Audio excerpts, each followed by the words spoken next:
Nie, bo zaraz będę go obracał. Tak, udaje, że nie słyszy. Jednym okiem na nas zerka. Tato, daj pobawić się bronią. Gdzie rozum? Broń załadowana, odbezpieczona. Puf, zastrzelił. Idziemy. Ja. Hala. Romuald Rubinowicz. Drodzy internauci, zapraszam was do wspierania kanału przez Patronite'a. Romek Zaklinacz Byków. Mam, nie będzie problemu. Trochę krzywi, trochę go podprostuję, bo trochę gdzieś najprędzej tak było, że słup leciał na ziemi i zgiął hak. No muszę wkręcić izolator w słup, bo chcę tam pastucha krową dociągnąć do końca po prostu, bo taki jest porządek, że trzeba to trawę spaść od końca do końca, jak to się mówi. Oto jest taki podły drut, że tylko go zwinąć, bo jest bardzo twardy i wsadzić do złomu, on się po prostu łamie. Nie nadaje się w ogrodzenie, bo tak chcesz go pociągnąć czy podkręcić, a on trach i zaraz z nim zrobimy porządek. Wczoraj on mnie trochę oszukał, ten drut. Chciałem zawiązać go, a on zaczął się łamać. Więc ja się z nim dzisiaj rozprawię. To się robi tak, strasznie sztywny. Drut do pastucha musi być miętki, żeby szło go dobrze wiązać. A to jest taki drut, że jak go się chciało zawiązać i się pokręci kombinerkami, a on trach o, już jest, tu jest jego miejsce w tych odpadach złomu. Dobra, a tu trzeba wyprostować hak, trzeba wsadzić jakieś żelazko na przegięcie i na pewno poradzimy sobie z tym. To się robi tak. Tak, proszę pana, tak, tak nie, tak jeszcze będzie gorzej. No może tak. To szeroki. Muszę sobie poradzić kolanem, żeby go minimalnie przegiąć.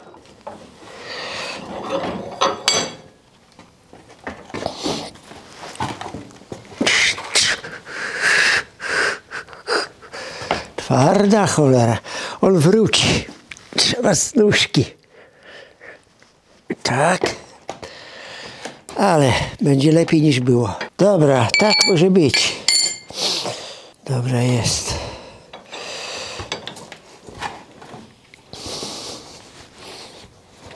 Tu mam dość dobry izolator, tylko bańkę osadzić trzeba.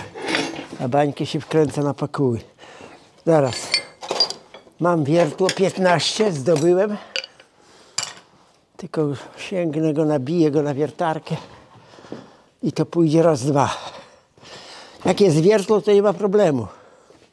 O, jest, cacusi. Nowe, nieużywane. Udało mi się zdobyć takie wiertło.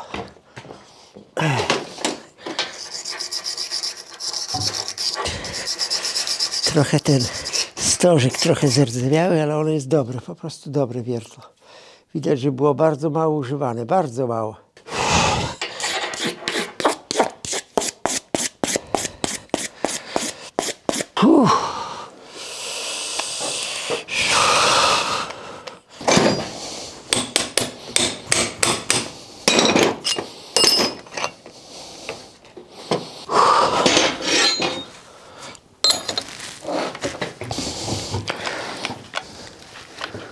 Osadza się w bardzo brzydki sposób, no ale tak to się robi.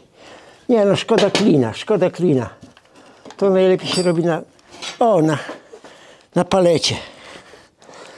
Trzeba po prostu go, trzeba wbić stożek. Dobra, siedzi. Teraz tylko trzeba przynieść słup. Przyciąć i będzie pasowało. Dobra.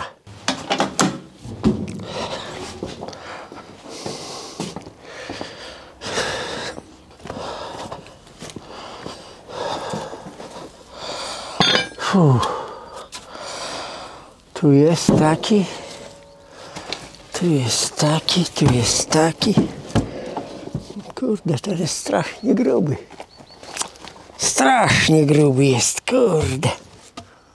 No ale nic. Jako narożniak może być. Aż szkoda go ciąć, ale trzeba obciąć. Zobaczymy, ile do tego sęka. Dobra.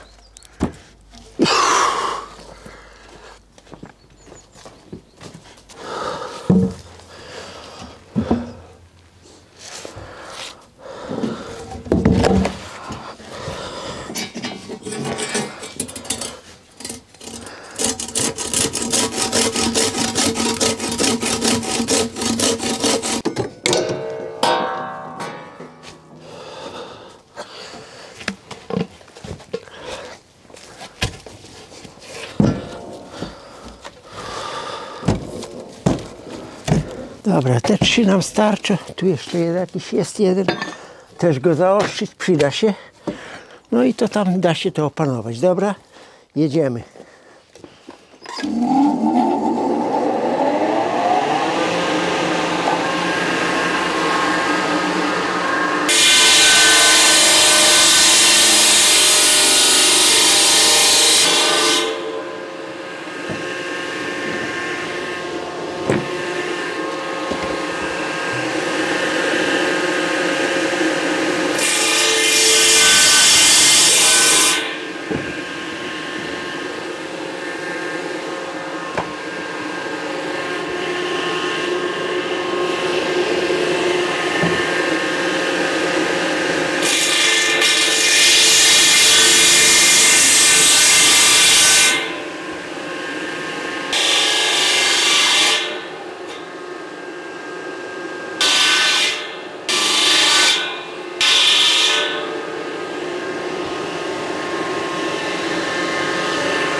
Co cusi, tak?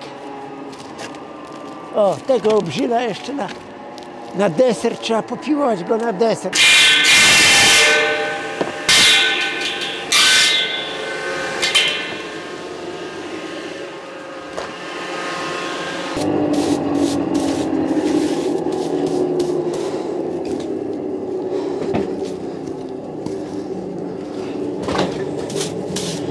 Dobra. Kołki są kołki do plotu w porządku. Ach, z tym zrobić porządek. Cholera, tu nie mamy ośnika. No nic, przyniosę ośnik, bo trzeba go trochę okorować. Bo on będzie tu, gdzie byk wyłamał, tego tu wbije. O, trzeba sprzątnąć tą puszkę, zabrać, bo to jest po wczorajszym wypale smoły. Nie była ona w ogniu, bo żeśmy tylko wypalili dziegiec. O, 240 68 i numer odbioru. Na ten numer jest asygnata. Tak leśnicy znaczą stos drewna. No nie wiem, co znaczy 240 68. Nie wiem. Może to numer działki być leśnej, te 280, a te 60 tam parę to może być numer stosu. Bo jak drewno zerwane i złożone w stos, no to leśniczy przychodzi, odbiera je, mierzy ile to jest, no i nabija numery i znaczy stos. Dobra, to chwilę tam trzeba zmarudzić.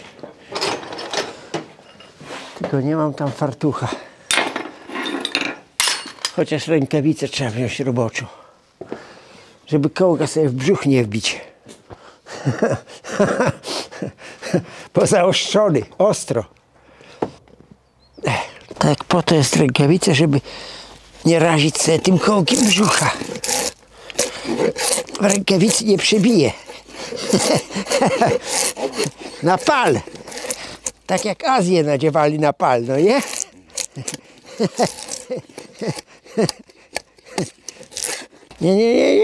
Nie, bo zaraz będę go obracał. Uciekać. Muszę go obrócić. Przysknięty mocno i to żywiczny. Tu te białe to żywica.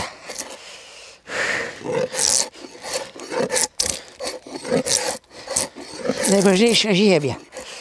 Żeby tam, gdzie w ziemi idzie, żeby nie było kory, bo kora szybko gnije. A nie będzie pan go impregnować? Nie, nie mam czasu tam, panie. Rotacja. Zgnije to, kołek idzie do pieca, a tam... Co ten kołek jest warty z takiego opałowego drewna? Bo to nie jest drewno klasa, bo ono przebarwienia ma, czarne ma przebarwienia. Zresztą on długo i tak nie postoi, bo czarne przebarwienia ma w środku. Zdrowy świerk na środku biały. Jak ma czarne, takie ciemne przebarwienia brązowe, to znaczy, że to jest kołek z posuszu. On na pniu usechł. Dlatego został wycięty.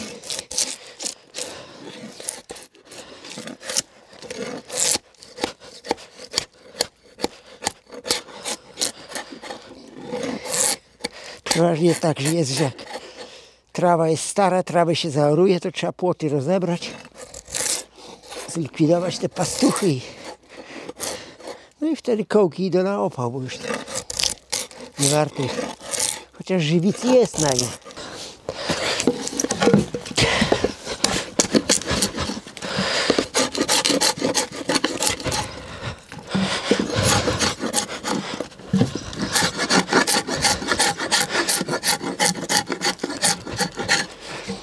Dobrze, tego bierzemy pod izolator, a ten to pójdzie razem z tamtymi, pójdzie na pole.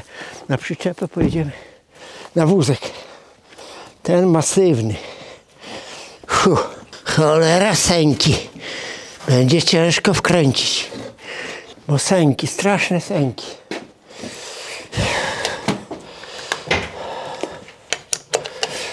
Trzeba zaznaczyć trochę, żeby wiertło nie uciekało.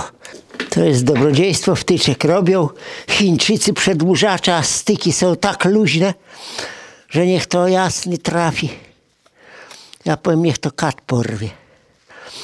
Zawsze to jest to samo. Nowy przedłużacz. A styki są tak luźne, że trzeba kombinować, bo raz ten prąd jest, a raz nie. Aha, tu jest niewłączone w ogóle. To nie ma co zwalać winy na Chińczyków, tylko na gospodarza, że nie włączył. Tym razem Chińczyk nie zawinił, tylko gospodarz. Romek zawinił. A to Chińczyk, a hultaja kawał. Nie, ale to naprawdę jest. Z góry mówię, że jeszcze nie zawinił, a już go ochrzaniłem.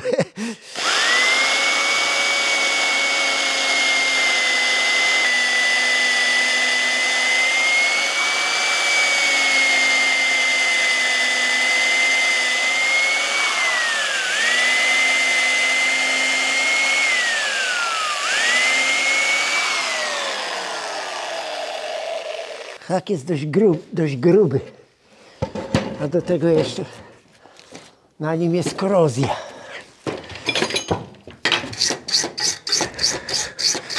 Dam na niego trochę oleju przepracowanego, to lżej pójdzie.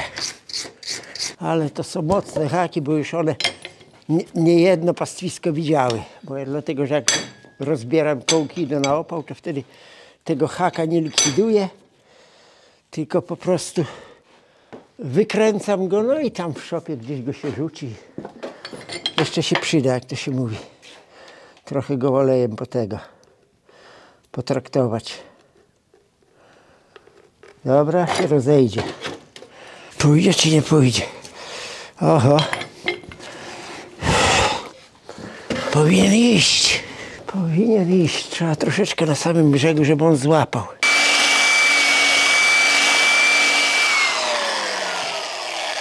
No.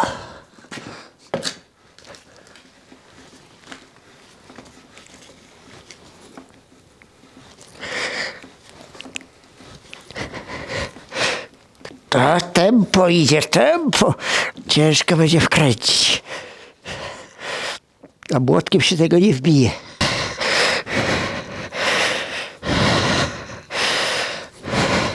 Wiem, co jest, ale co zrobić? Zaraz.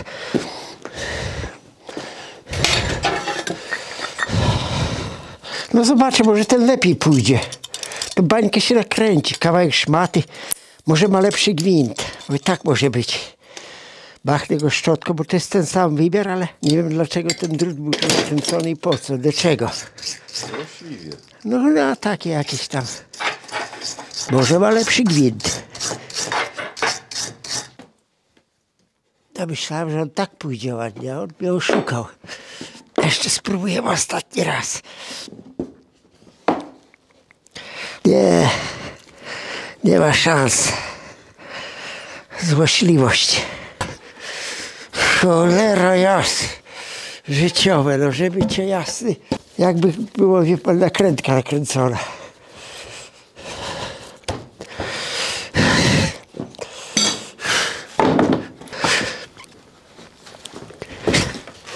Poszedł, dobra. No ten gwint na końcu martu taki nieciekawy, ale jak są sęki, to nie wiadomo, czy z tym ja zwojuję. Bo bańkę to się zdąży nakręcić. No ten ciągnie, widzi pan. Co znaczy gwint, no nie? Ten ciągnie, już po raz słyszę od razu. Rurkę wziąć i dokręcić i wszystko.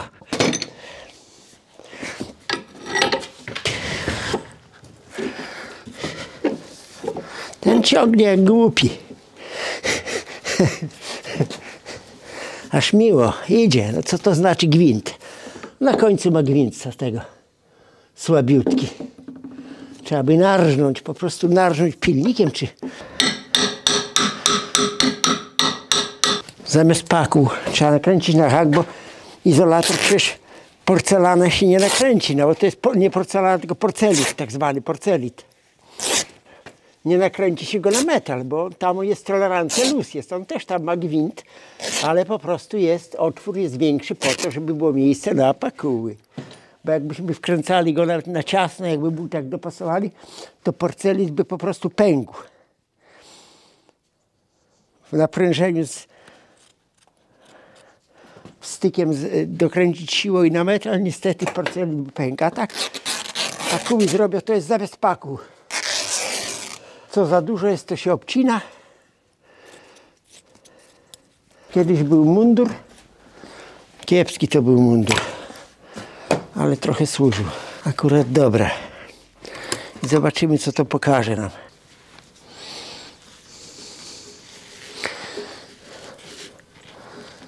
A co resztę będzie wystawać, to krowa przyjdzie i zje. Krowa lubi szmaty ciągać, wie pan? Lubi, krowa lubi za szmaty ciągnąć. Nawet gospodarza nieraz, jak ja chodzę tam przy cielakach, tego to mnie łapia za mundur, czy tam za spodnie i liżą mnie ciągają. Krowa lubi szmatę, po prostu zostawić szmatę na płocie, jak krowa się zainteresuje, to potrafi szmatę zjeść nawet. No i to nie jest szkodliwe, bo szmatę po prostu taką naturalną, jakieś tam bawełnę, tego to krowa strawi. Folii nie strawi piachu, ale szmatę strawi. No i teraz trzeba patrzeć, czy nie za dużo. Zobaczymy, czy pociągnie gwint, czy nie. Trochę z góry za mało jest.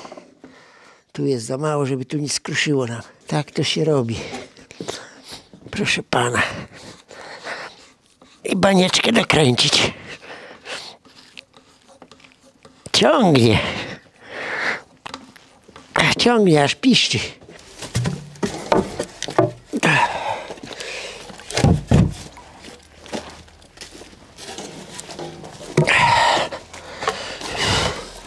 O, kołków nam starczy. Teraz tylko tak wybrać izolatory. O, tu są kombinerki, dobra. No to tu jest takie niebezpieczne narzędzie. Druty są. Druty trzeba zebrać do złomu, a parę izolatorów się wrzuci, bo tam nie wszystkie są dobre. Dobra. Moją bormaszynę. To się z niemieckiego nazywało bormaszyna. Borować. Dobra, przyjedziemy wózaczkiem. Druty skrzętnie zbieram do złomu, bo to jest zabójstwo dla krowy. Gasimy światło i uciekamy stąd. Krowa jak zje drut, to jest załatwiona. Wbije jej się gdzieś tam w księgi, czy tam jak to się mówi, w żołądek i do widzenia. Zakażenie później. Także druty trzeba bardzo... Ale nie mamy szpadla, a ja wiem, gdzie on został. Dobra, przydałyby się takie zawody, tu drwali, ja bym stanął popiłował, a drwali jakby próbowali. Tu jest tego dużo tematów, drzwi będą robione, bo deski są już zamówione. Te drzwi będę robił, jak nie teraz, jak nie zdążę przed zimą, no to będę robił na wiosnę, bo deski mam zamówione. Zrobię te drzwi, bo to nie warto ich kleić, tu po prostu obcinać, kleić Trzeba zrobić całe nowe i wszystko. Bo one już swoje odstały. Stoją. Proszę pana, była stawiana cała szopa była stawiana w 1973 roku. Jak ja służyłem w wojsku, to dwóch takich drwali, źle mówię, takich dwóch cieśli przyjeżdżało tu z Lidzbarga, to byli emeryci. Takich dwóch dziadków. Nawet założyłem, że mieli taką nieudaczną siekierę, niby robiono z resora, ale to było takie, wie pan. Mój panie jedyny, taka, wie pan, no taka... Ktoś robił, kto nie bardzo umiał. Tak, dobrze, że pan oko mruży. Ja też bym przymrużył oko, bo to było takie, wie pan, ku chwale ojczyzny. Tak, jak to w wojsku mówili. Ku chwale ojczyzny. Ja przyjrzałem się ich tej siekierze, ale nic nie mówiłem. Myślę, bo są starsi. Ja przyjechałem na przepustkę, no nie? To oni mnie zapytali, w jakiej ja formacji służę, że ja noszę ten beret niebieski. Ja mówię, no w desancie morskim. O. Trochę mnie tam przepytali o służbę, ale ja, jak oni odjechali, to zostawiali narzędzie, to ja poszłem, obejrzałem tę siekierę i mówię, no faktycznie, nie wypał.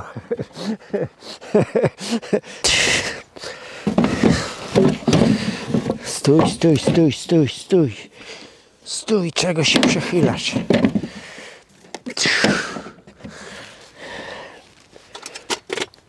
Widzę, że pan najmniejszy młoteczek wziął. Nie, no tak malutki, dlatego że no wiadomo, wykopie się dołek, ale trzeba młotkiem poprawić, żeby za dużo nie bić. Bo ziemia jest dalej sucha i ciężko jest wbić. Także jak się trochę dołek zaznaczy szpadlem, no to wtedy jest to wiele lżej. Starczy. Bo już powinienem... To pastucha. Zwinięty gdzieś był, bo szedł kombajn czy coś tam do koszenia kukurydzy, no i wpadli na pole tam. Żeby raz, dwa, no to jak go plątać? Zwinął go na rękę, dobra tam. Żeby ten drut nie poszedł w maszynę, jak to się mówi, no nie? Bo to dopiero jest źle, jak wplącze się. Dobra, wszystko mam? Wszystko.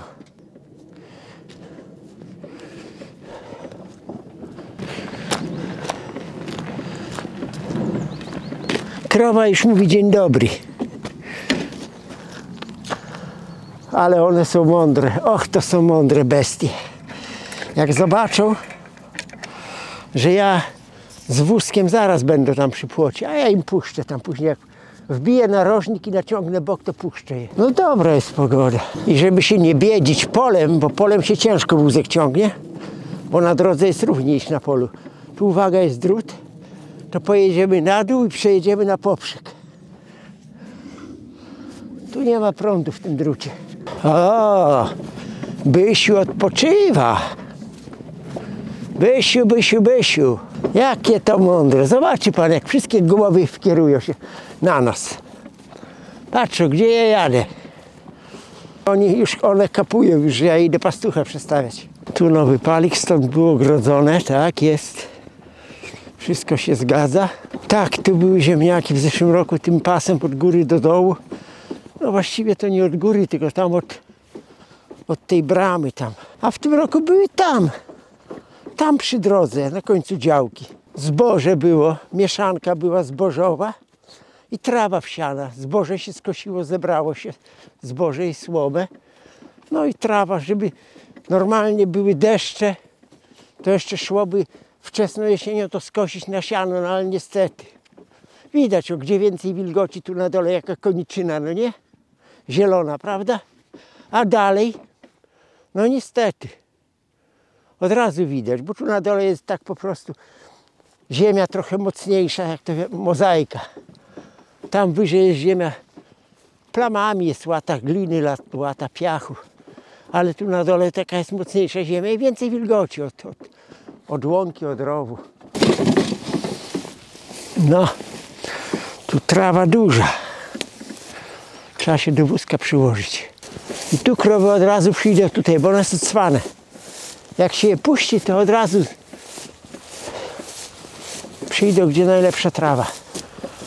Co, kamień? Żaba. O, jeszcze są żaby.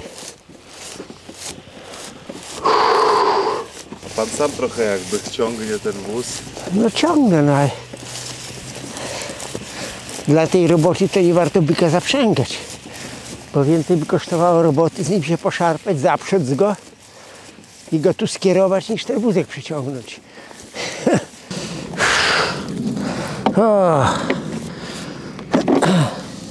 Jednej rzeczy się zapomniało zrobić. Trzeba było szpadel naostrzyć. Bo on się stępy, a tutaj po prostu chwast. Nie ma co się za daleko posuwać, tylko gdzieś tak. A kurczę, chwast. Kosa by się przydała. Tu nie ma co się z daleko wysuwać, bo i tak tutaj jest łuk na rowie, jest łuk. Dobra, nie ma co się ceregielić. Możemy kopać.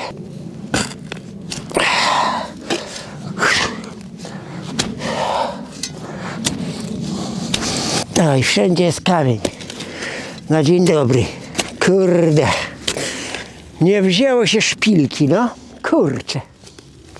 Ojej. Tu jeszcze, wie pan, nie tyle już teraz by szpadel, bo dałby się radę, chociaż ostrym lepiej robić. Faktycznie. Ale bez szpilki. O, zobaczy pan, na sztychu kopałem, na sztych. Dalej będzie sucha ziemia. Jak to się mówi, skleroza nie boli. Ale myślałem sobie, wszystko mam, no wszystko. Wszystko, nie ma szpilki, to nie ma roboty. Rolnik na polu to czasy powojenne, kiedy nie było maszyn. Trzęsie obornik widłami.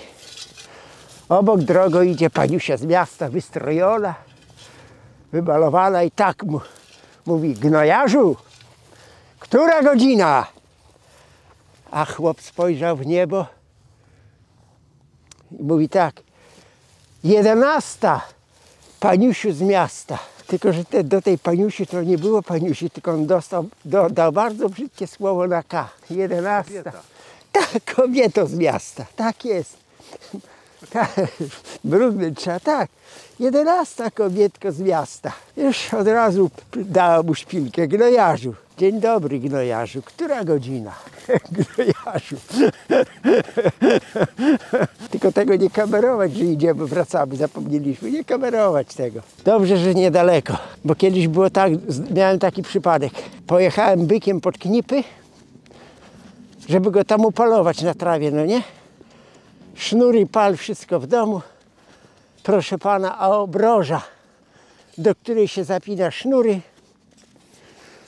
w oborze na kołku. No i na co byka zapnę? A tu niedziela rano. Oj, oj, oj. Myślę, puknąć się w łeb, no. Jak to myślę, trzeba zawsze patrzeć na wszystko. No pojechałem bez obroży po prostu. Dobra. Ściany już odleciały, tak? Ojej. Dokładnie żeśmy zanotowali. Kiedy? 11 sierpnia. Bardzo wcześnie. 3 młode były. To dobre. To dobrze. Jak na taki suchy rok, to bardzo dobrze. Bo ja myślałem, że one wyrzucą tego młodego. Jeszcze co ciekawsza rzecz, że jeden z tej pary starych bocianów to gdzieś zginął. Na kilka tygodni przed odlotem. To może było miesiąc przed odlotem, może wcześniej. I ten jeden bocian, my obserwowaliśmy, co on zrobi, czy on da radę ich wykarmić. A on tak się uwijał, że on dał radę ich wykarmić po prostu. No i bociusie młode nauczyły się latać i odleciały. A wrócił ten stary? Nie, ten co zginął nie wrócił. Nie. Do końca ten jeden był. Karmił je, nocował tu gdzieś na szczycie oboru, albo na szczycie stodoły. Albo jakiś drapieżnik, albo wpadł gdzieś w jakąś szybką maszynę rolniczą, bo i tak bywa.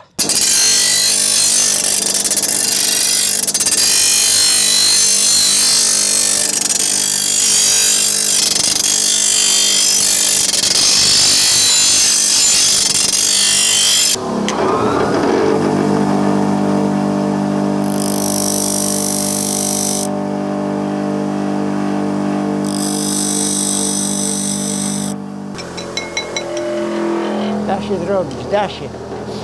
Niech leży, da się zrobić. Bo mam tych krzyżaków dużo, a potrzebny mi jest cienki, płaski, go zaostrzę, będzie dobry, bo widać, popatrzyłem, że stal możliwa. Fartuch zdjąć, bo ciepło jest. Bez fartucha jest ciepło. Hop. To wszystko jest nauka. Nauka. Nie idzie w las, tylko w nas. Ale Fiskars dobry szpadel. Ale był złamany. Ja go tu spawałem, o tu jest spaw. Kiedyś się urwał, po prostu urwał się. Niby mocny, ale tu powinien być w tym miejscu grubszy. Niestety, niechby był grubszy, a dalej miał trzonek drewniany i by dobrze było. Po prostu urwał się. Cześć przygoda. Trzeba się nachodzić. A taki kawał opowiem. A to jest kawał przyniesiony przez życie. Nie wiem, czy ja to mówiłem, czy nie. Opowiadał, że ksiądz na rekolekcjach. Spowiadał się stary góral. I się wyspowiadał i żałował za grzechy i ksiądz mu dał rozgrzeszenia. No i już przeżegnał się, ale nie odchodzi. No i góral mówi, no co jest góralu? A góral mówi, żałuję, proszę księdza. No ale już żałowałeś i dałem ci, ale żałuję, że nie mogę pić tak jak dawniej i grzeszyć tak jak dawniej. Dobre, no nie? Góral żałował, że nie może tak jak dawniej grzeszyć, no i szczególnie pić. Żałował. Szczerze żałował. To była szczera spowiedź. Albo jeszcze ksiądz kiedyś opowiadał, że mówi, ksiądz ma tym większą satysfakcję, jak większego grzesznika wyspowiada. No i mówi tak, rekolekcje się odbyły, ministranci na kościele świeczki gaszą, ten ksiądz co odprawiał oczywiście w zakrystii, ale twardy ksiądz taki bardzo lubił siedzieć długo w konfesjonale, no i siedzi, bo tam gdzieś za słupem czai się jakiś grzesznik. No, już nikogo w kościele nie ma, mówi, widać zdobył się na odwagę, idzie. Jak doszedł do konfesjonału, jak ukląkł i tego, przeżegnał się i zaczął się spowiadać. Oczywiście bardzo dawno nie był u spowiedzi, bo kilkadziesiąt lat, to mówi, było tak, tu. Konfesjonał się trzęsł cały. Tak ten grzesznik się trzęsł i ksiądz razem w konfesjonale był trzęsiony za grzechy. To mówi, była szczera spowiedź. No, tak, o jak ładnie patrzycie. A Bysiu? Co Bysiu, patrzysz? Gdzie idziemy? Hultaju, słupków nie przewracaj mi, bo ci w skórę wleje. Tak, udaje, że nie słyszy. Jednym okiem na nas zerka. No księża to oni też dużo zauważą, po prostu jak po tych parafiach jeżdżą, tego to mają różne takie sytuacje, że nieraz ekstremalne po prostu. Przyjdzie właśnie jakiś taki gość, co nie był u spowiedzi, albo też ksiądz opowiadał, też ciekawe to jest, może ciekawe, bardzo ciekawe. Przychodzi do księdza pewien parafianin, oczywiście młody jeszcze człowiek i mówi, proszę księdza, potrzebuję zaświadczenie, bo ja tam jadę gdzieś tam ładne kilkadziesiąt kilometrów stąd do oczywiście innej parafii, bo będę chrzestnym, no i potrzebuję zaświadczenie, że ja po prostu jestem wierzący tego, ale ksiądz mówi, oho kolego, ja cię w kościele to nie widuję, chyba od czasu jak byłeś w pierwszej komunii, a bo proszę księdza, bo ja to tak, dlaczego nie przychodzisz w niedzielę do kościoła, nie uczestniczysz we mszy? A bo ja to tak w niedzielę lubię sobie pojechać do lasu, pospacerować po lesie, to grzyby, to tego, ale szczególnie te spacery po lesie, te świeże powietrze, relaks. A ksiądz mówi, no cóż, do lasu lubisz, to idź po zaświadczenie do leśniczego.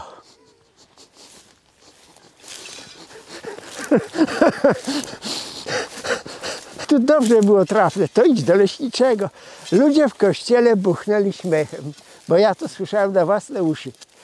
I to byłem nie w naszym kościele, tylko byłem kiedyś w parafii, gdzie jak byłem w dzieciństwie po prostu, bo byłem w innym Mieszkałem do 16 roku życia w innej miejscowości i tam oczywiście była inna parafia.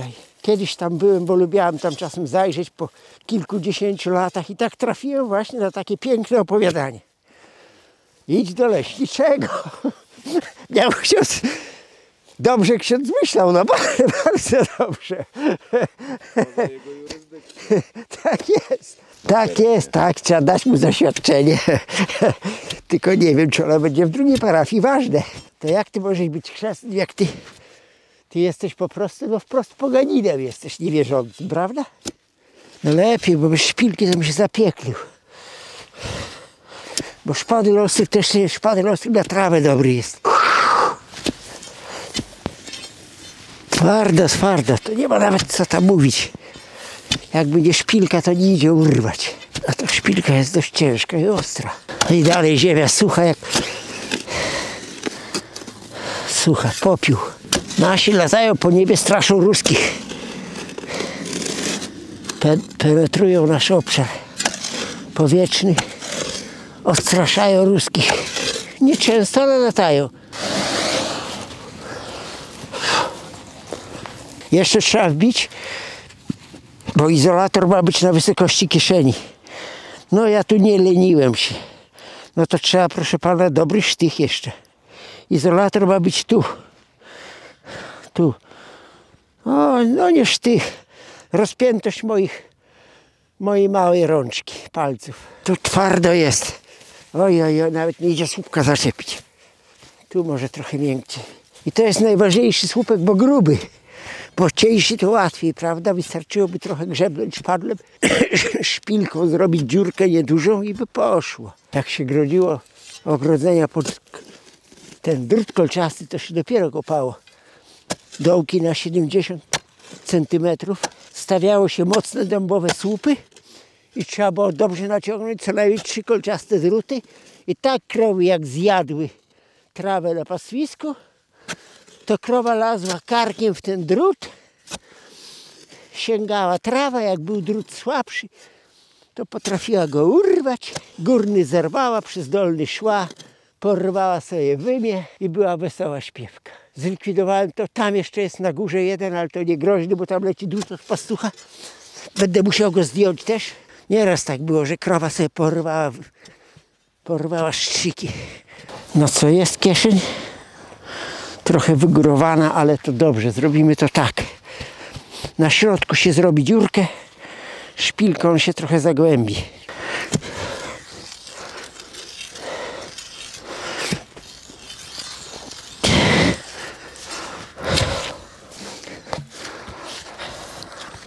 No i gra muzyka. Tak może być jak najbardziej. Sypiemy piaseczek i piasku będzie mało. Trzeba będzie gdzieś ukraść. Roki. To dobiło będę młotem tam te cienkie. Po to jest młot. Że jak gdzieś jest, bo na miedzy może być ziemia prochniczna, bo wiadomo chwast nie zawsze był koszony, ubierał. To jest miedza po prostu. To jest dużo próchnicy tam jest. I może wystarczy tylko szpilką dziurę, jak to się mówi, na boki i później trochę młotkiem dobić i palik stoi. Tym bardziej, że tu nie można uderzyć młotem, bo jakbym tu uderzył młotem, to porcelan pęka. Takie doświadczenie mam. Że jakby chciał człowiek na skróty trochę rozkopać, to ziemia by była wilgotna, no nie? Jak to nieraz jest wilgotno, że można palik takiej grubości wbić. Ale izolator wkręcony, uderzyło się młotem, bańka, pyk. Drganie. Ona jest mocna, twarda. Jak szkło, no nie? Ale niestety na drganie. No tak. No proszę, nakręciłem z całej siły, no nie przekręciłem. Trzyma się. Pięknie się trzyma na tej szmacie. Bo słyszę jak dzwoni. Ja słyszę jak ta bańka dzwoni. Normalnie dźwięk ona wydaje. Przez swoją twardość.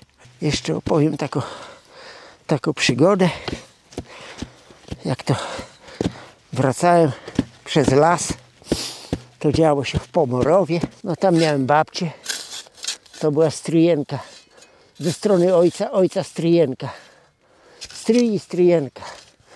No i my jak tam małe dzieci to chodziliśmy tam do tej babci, czasem się babci grzyby zaniosą tego. To już byli ludzie po wieku 60 paru lat. Rzecz sprowadza się do tego, że wracałem od tej babci z siostrą młodszą. Idziemy taką ścieżką przez las. No i cóż, widzimy taki obrazek. Wisi dubeltówka na gałęzi, dwururka, kamizelka, kapelusz, pod drzewem mech taki jak pierzyna. Strzelec śpi, ręce gdzieś za głową, chrapie. No nic, my cicho obeszliśmy, nie będziemy strzelca budzić, to myśliwy był. On przyjeżdżał, tam kwaterował u babci, no i chodził sobie z flinto po lesie.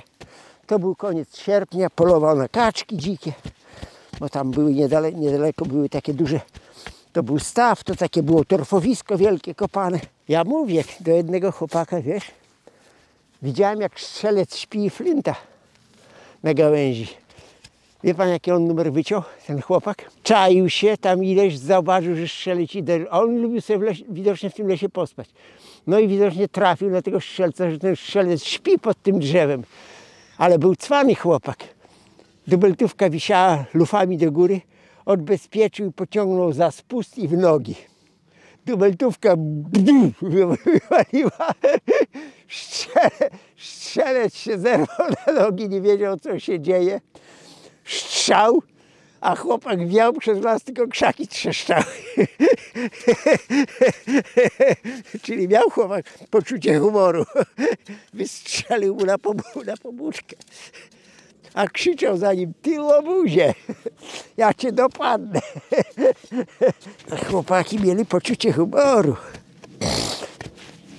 Mam takiego kuzyna też, Janek ma na imię. Rodzina ze strony mamy, on też miał poczucie humoru, bo oni byli kiedyś na takim przeszkoleniu samoobronnym, no nie?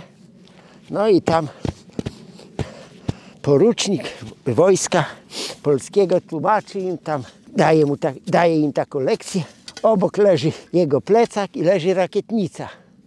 I rakietnica też była załadowana. No wszyscy są zainteresowani, a Janek cwaniak. Słuchając, co ten porucznik opowiada, Janek ostrożnie się odchylił, sięgnął tę rakietnicę i w powietrze.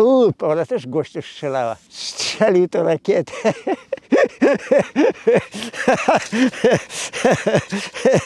I zrobiło się zamieszanie. Wszyscy się przestraszyli. Ludzie mają poczucie humoru, no nie lubią to, jak to się mówi, lubią coś czasu jakiegoś figla spłatać. No porucznik nie powinien zostawiać rakietnicy załadowanej, prawda? Też taki błąd, prawda? Rakietnica załadowana leży na plecaku, no to Janek tylko sięgnął i dobrze, że w powietrze. Wie pan, to naprawdę w wypadku z bronią to mój wujek ten, co mnie nauczył spawać, wujek Zbyszek, to mi opowiadał, że jak on służył, zawodowym był w wojsku, przecież był w stopniu oficera, no nie, porucznikiem był. Później odszedł z tego wojska, no bo nie chciał się do partii zapisać i musiał iść. Zrobił sobie kurs spawacza i w stoczni spawał, tak jak mówiłem, ale za czasów jego właśnie służby, po pracy, zaszedł na piwko, miał przy sobie broń służbową. No i akurat dziadek, to znaczy jego teść siedział tam w tym barze z wnukiem, czyli z synem tego porucznika. No, tato, daj pobawić się bronią. Zastrzel dziadka. Broń była załadowana. Strzelił, mój Boże, gdzie rozum? Broń załadowana, odbezpieczona. Dał synowi, masz, zastrzel dziadka, a ten nie wie, jak to dzieciak, no nie, puf. Zastrzelił. Pan porucznik poszedł siedzieć. Ale czy nie straszne, to działo się bardzo dawno, bo to wie pan, to były dosłownie lata. Nie wiem, czy ja byłem na świecie, no bo wiadomo, no może byłem, ale byłem bardzo mały, bo on później opowiadał to już w czasie, jak to się mówi, w czasie przeszłym, no nie, to działo się tam ileś lat temu. No kiepski żart. Nie, to wie pan, to nie ma żartów z bronią, bo ja jak służyłem, to też tam o mało nie doszło raz do tego. Zresztą broń strzeliła. Sprawdzali po warcie broń. Jest taki punkt na wartowni. Oficer sprawdza, czy dowódca warty sprawdza, czy wszyscy mają broń rozładowaną, magazynki odłączone. Trzeba odciągnąć zamek i pokazać, że komorę nabojowo, że lufa jest. No i zajrzał tego, sprawdzone. A później strzał kontrolny. No i ten dowódca warty sprawdził. Nie ma, wszystko gra, czysto. Strzał kontrolny. Trach! I jeden strzelił i zrobił dziurę w ścianie. Został nabój. Jakim prawem? Przeładowywał broń w czasie warty, widocznie bawił się bronią. Przeładował. Została w komorze. Została w komorze nabojowej, a ten oficer oglądał, ale akurat nie zapatrzył się tego naboja. A później strzał kontrolny. No to normalne, że broń wystrzeliła. No i afera wtedy. Panika. Czyja wina? No wina i oficera, i tego żołnierza, bo jak przeładowywał, bawił się na tym na warcie, to trzeba mieć olej w głowie, że trzeba ten nabój wyciągnąć z tej komory. No oficer też winny, tak. No tak, tak. Mój po prostu kolega był kapitanem w artylerii, służył. To mówił, że ma to szczęście, że w czasie jego służby nie zginął żaden żołnierz. Mówi, miałem różne sytuacje takie czasem, jak to wiadomo, różnie bywa, są różne charaktery, różni żołnierze. Mówi, ale dziękuję, mówi Panu Bogu, że po prostu nie doszło do... Nie zginął żaden żołnierz, więc nie będę... Mam czyste sumienie. Zastrzel dziadka. Co za powiedzenie. Okropne. Ja miałem takie coś, że też drużyna moja czyściła broń. No i tam był RKM. No i siedzi żołnierzyna i szarpie się z tym zamkiem. Ja mówię, co jest? A mówi, coś mi blokuje się. Ja mówię, pokaż to. Pokaż to broń. Wyciągnąłem i tak odruchowo spojrzałem w lufę. W lufie siedzi nabój, w komorze nabojowej siedzi nabój. Jakby tak bawił się, to bronią i szarpał się, żołnierze siedzieli tak, a on lufa skierowana była tak, to przecież mógł kogoś ranić albo zabić. No miałem takie szczęście po prostu. Wziąłem ten RKM i mówię, wiesz co? Tylko dać ci w pałę, tylko ci w pałę dać. To nie widzisz, że nie sprawdziłeś, że w komorze jest nabój, szarpiesz się? A to była jego broń etatowa była, ten RKM. Ręczny karabin maszynowy. Oczywiście rosyjskiej produkcji, to był tak zwany RKMD. Dlatego było D, bo Dekterjewa, konstruktora. Starczy, nie starczy? No mam tutaj trochę na zapasie. Jak w totolotka. Nie starczy. Dobra, mam czym dosztukować. Przydało się. To się dosztukuje kawałek i sprawa z głowy. I miałem też takie przygody, miałem z wojska, że oficer dyżurny wartownika z łóżka wyciągał. Tak, to dopiero ja byłem dowódcą warty. Jaka to kara była. Śmiech na sali. Później chłopaki z niego się śmieli. To durniu. Lepiej sobie przestrzelił za co? Za 14 dni paki?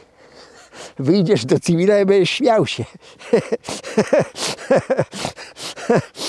No ale cóż, oficerowie też są, nie zawsze są. Powinien go po prostu zdjąć od razu. Serdecznie pozdrawiam Dariusza Zembalę, Jacka Wolfa, Kacpra Rogoza, Arkadiusza Balewicza, Szymona Zająca, Jakuba Golana, Dawida Kosiorka oraz Franciszka Jabłońskiego. I dziękuję za wsparcie kanału Romek Zaklinacz Byków.